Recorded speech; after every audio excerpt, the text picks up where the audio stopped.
welcome to the first read of 2022. I always want to do something fun for the first book of the year. It feels like it kind of sets the tone for everything, but I didn't want the responsibility of choosing it myself. So today we're going to be doing a book scavenger hunt on my bookshelves to hopefully pick one of my physical books. I do also have my Kindle over here. Potentially some of the answers need books that are on here because I have a good amount of books, but I don't know if they'll necessarily work for this type of activity. So that's the first half of this video, and then the second half we're going to be doing a reading vlog to see what the year has in store for us. I am doing the Books and Lala version of this scavenger hunt, so I'll link her video, but I know she based it off of another video, so there's a whole rabbit hole for you to fall down there too. There are 10 prompts. I'm already assuming I'm going to have to fudge some of these, so don't be mad when that inevitably happens, but I think we're good to go. Prompt 1 is grab your favorite book, go to the acknowledgements, and the first name you see, find a book by an author with the same name. Okay, so already getting contentious, because what is a reader's favorite book? They're all my children. I can't just choose one. It's so hard, but I feel like my traditional answer for many years has been, not that one, this one, The Seven Husbands of Evelyn Hugo by Taylor Jenkins Reid. This is just such a solid book and so easy to love that I feel good about picking it, even though there are other books that are also my children, but we're just gonna go with this one for today. Acknowledgements. Okay, the first name I saw was Judith. I'm almost certain I don't have anything by Judith, but that's why we have Goodreads. One of my goals for this year also is to properly fill out my Goodreads shelf with everything that I own and everything that is on my library TBR, because I'm not good about that. I'm gonna go ahead and say I don't have anything by Judith, so we're gonna try again. The next name is Peter. I definitely have a Peter. Peter Swanson comes to mind. He's a Kindle entry, but that should work. Oh, I actually don't have The Kind Worth Killing. That one I did on audio, but I do have Every Bow You Break, which I haven't read, so hopefully that doesn't matter. Step 2, pick something on the cover and find another book with the thing in the title. Well, this is a pretty simple cover. Here's the version for you. I see a house and some trees and some water and some sky. Cool. Beneath the sugar sky. That photo is mostly sky, so let's do this one. Number 3, go to page 50, line 5. Pick a word from that line and find a title with that word. Page 50, 1, 2, 3, 4, 5. No, said Rainy, there's a moon. It's made of buttercream. I don't think I have anything with buttercream or moon. I read something called Hang the Moon, I think. Oh yes, of course. I was thinking of something else, which apparently isn't called Hang the Moon. Hang the Moon is this by Alexandria Bellefleur. It's the second in a romance series that I really enjoyed. Number 4, find a 5-star read with the same colors on the cover. Well, my Kindle is in black and white, so I'm going to pull up a picture for myself, just so I know. So we got lots of pinks, purples, and blues. I mean, this is actually pretty perfect. Oh, that's too bad. Let's try for something else, but if not, I'm not afraid of doubling out. Maybe? No, too blue. This one's not bad. This is still the best one, but this one I like the sky gradient is almost exactly the same. I'm gonna go with that. The Miracles of the Namiya General Store by Kiko Higashino. Another book that I haven't read, but I'm very excited about. Oh, sorry. It said pick a 5-star read with those colors on the cover, so I had to have read it. Okay, well, I haven't read either of those, but this one I did get 5 stars, so that's what we're going with. Okay, so after that, find a book with the same number of pages. That is a cruel prompt. This has 421 pages. Off to Goodreads. I think that's probably literally impossible if you don't have Goodreads. I don't have anything with 421 pages. And I don't own any of the ones right around it. So it doesn't seem like I have to have read that. So let's try this one. 314. This is riveting content, I know. Okay, I don't have anything 314. This is the only one. Oh, okay. That one's, it's not super close. But Race to the Sun by Rebecca Roanhorse has 306 pages. We're just gonna go with it. If we're already playing horseshoes, might as well play it more. That was a good joke. Flip open to any page, the first name you see. Find a book by an author who shares that name. Okay, good luck. Davery? I guess I could just go with Dave. The only other name on here is Mac. So let's try Dave. And if not, we'll try Mac. Actually, I should just be able to find a Dave, right? No. Okay, we're gonna go with The Last Thing He Told Me by Laura Dave, which is a Kindle book. Find another title with the same number of letters. That's a lot of letters. How about we go for words? I don't have time to write regex searches. The Last Thing He Told Me. That's 6. A 6-word title should be hard enough. Oh, no, it's not actually that hard. The Last House on Needless Street. Find a book with a similar cover to this. This is a very distinct cover. I'm going to be looking for creepy houses and cats in green. What do I have in green? I have 7 Husbands. Nothing.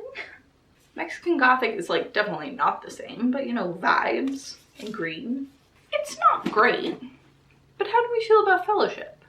It's got the green color, it's got the light thing. The lettering here on the author and the Lord of the Rings here is basically the same color. And I don't think I have anything else. Why not? Let's go with it. I think this is the final thing, so this will help us find the book that we're actually going to be reading. Flip to a random page, point to a word, and find that word in a book title on your TBR shelf. And then the last step is read. So, hoping for something easy. Wood. Not W-O-O-D, W-O-U-L-D. I would like to say I have something, but I don't think I do. Goodreads confirmed. We don't have anything with wood, so we're gonna go again. Better luck this time. This word. Up. Up. I don't know why I'm trying. Goodreads will just tell me. And there's nothing for up. I think I have one book that like hasn't been published yet, so you can't read that. One more time. Sorry, I looked. Answered. I'm just gonna skip that. Have. Have. Why do I feel like there's one here? Yeah, nothing. West. Technically south-west. Let's go with west. West also might work if there's an author.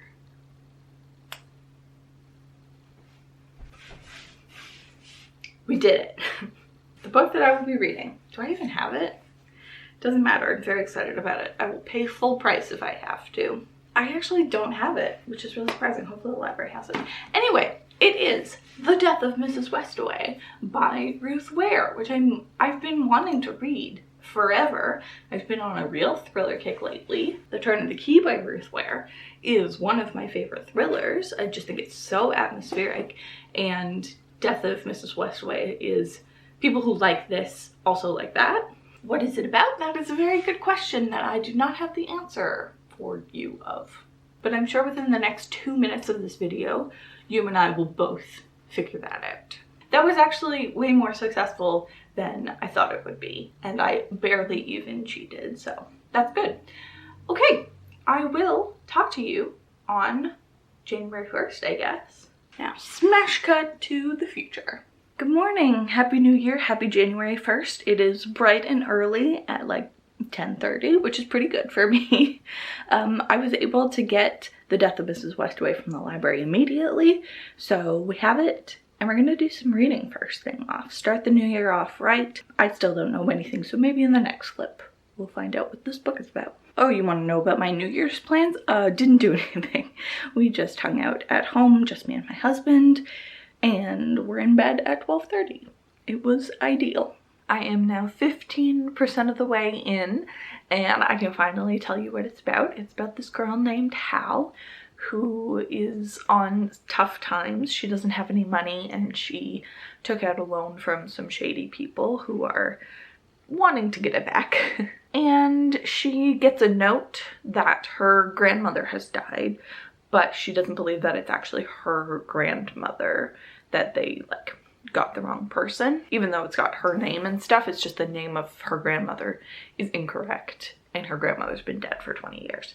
But she's desperate, so now, just at this point, she's decided that she's going to go and see what kind of inheritance they're going to give her. There are also these little excerpts from presumably Mrs. Westaway in 1994, which I guess is like 20 years, yeah, because she's 21 and was born in 95. Okay. And those are my favorite part. I think that they're really well done. The writing style for them is something that I really enjoy. Oh, the other thing about Hal is that she runs a psychic shop. She does tarot card readings, and those are playing a fun factor into it that I'm really enjoying. I just wish it would pick up the pace a little bit. That 15% was good, but we kind of went over the same thing. Like, she doesn't have any money. Where's she gonna get the money? Should she do the thing? No, she's not gonna do the thing. And like, just do the thing. We all know you're gonna go do the thing. Just do the thing. So hopefully after this point it'll pick up, but so far so good.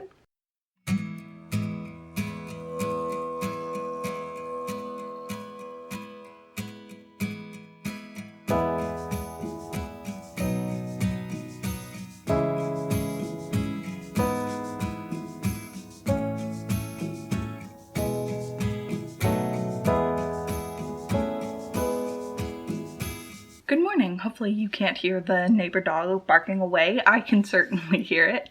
I am just over 50% of the way through The Death of Mrs. Westaway. I know I'm more than that because I'm reading the ebook and it has a preview at the end of Ruth Ware's next book. So who knows where I am. And I'm not loving it. I feel like if I wasn't reading this for a video, I might DNF it. It's not bad. It's just so painfully repetitive and seems to be very clear where the story is going. Half of it is just Hal's internal dialogue being like, I shouldn't do this, but I'm gonna do it, and I feel like a bad person. It's like, just get over it. That's obviously something that like the character needs to discuss, but it doesn't need to be discussed every single chapter. And I realized at this point that this is a soft Rebecca, not retelling, but homage. Much in the same way that The Turn of the Key is a retelling take on Turn of the Screw, and One by One is a take on Agatha Christie's And Then There Were None. This is very much like taking elements, and especially the vibe of Rebecca, and putting it into this book. Even things like the opening is, the magpies are back. It's strange to think how much I used to hate them when I first came to the house. Like, it's not direct, obviously, but it's very indicative of last night I dreamed I went to Manderley again, and this house, what's it called? Trepass House? Something like that, is very evocative of Manderley. There's even a moment when they say that the housekeeper in this house has a Mrs. Danvers streak in her, who is the housekeeper in Rebecca. And I was noticing that whenever I see Rebecca mentioned in literature, it's almost always Mrs. Danvers. Immediately, Yes Daddy by Jonathan Parks Ramage came to mind. There's a reference to Mrs. Danvers in here, and like, why? No one talks about Rebecca or Mrs. De Winter or Max. It's always Mrs. Danvers, which I think is very interesting. Maybe we all love a villain. So at this point, I'm doing a lot of skim reading. Basically, anytime we have Hal's internal dialogue, I'm skipping over it. But we have, I guess since I last talked to you, gotten to meet the family, and there's some interesting people there. I wish that they were distinguished a bit more. Sometimes I get some of them confused. It's just that there's not really much going on. And even in like The Turn of the Key, which I love, it was a fairly simple story, but there was so much atmosphere and so many different like set pieces that I really enjoyed. The house is half glass and half like old crumbly mansion. There's a poison garden. There's so much to it, and this one is just kind of like, there's an old house. It doesn't work very well, but what are you gonna do? And the diary entries that I was talking about in the beginning, which I said were my favorite part, have gotten less interesting as the story has gone on. I'm gonna finish it. I'm reading it at a good clip now. It's just not everything that I dreamed that it would be. Come here. No, don't.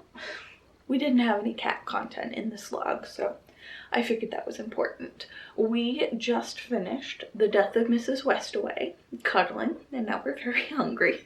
It was exactly what I thought it was going to be. There was like a little twist that I had thought of earlier. Please don't eat my necklace. But like, it didn't especially matter. Sir.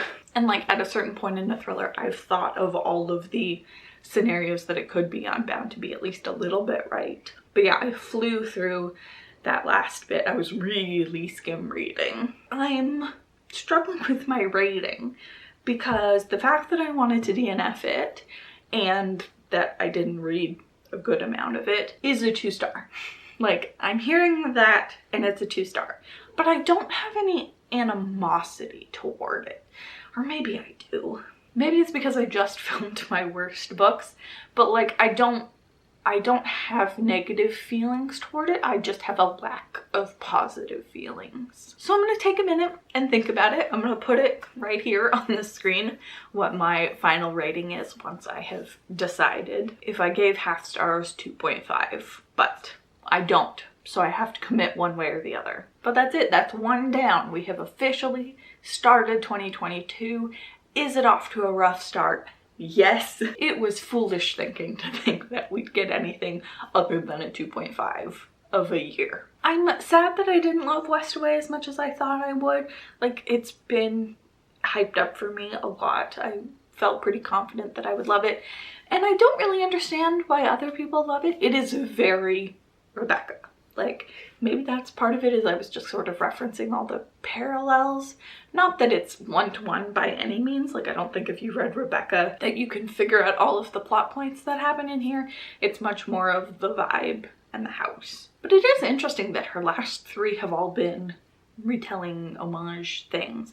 I don't think any of the ones previously have been. The only older title of hers that I've read is In a Dark, Dark Wood, which I don't think is referencing anything else. That's not true. I also read The Woman in Cabin 10, so I think The Line Game is actually the only one I haven't read, and One by One, the newest one. I feel like I'm gonna regret saying this, but I should read all of them so that I can do a guide to Ruth Ware. Editing me, put that in the plans. We'll try to make it happen sometime. Okay, I hope you enjoyed this semi-successful vlog. The scavenger hunt was certainly fun. I would like to do something like that again in the future, and I enjoy a lot of what Ruth Ware has to offer. I just think this book could have been cut in half and would have worked just as well, if not better. Alright, I hope that you enjoyed. Give it a thumbs up. Send me all the good vibes that maybe my next book will be a bit better. I hope that you have a lovely day, and I will see you in my next one.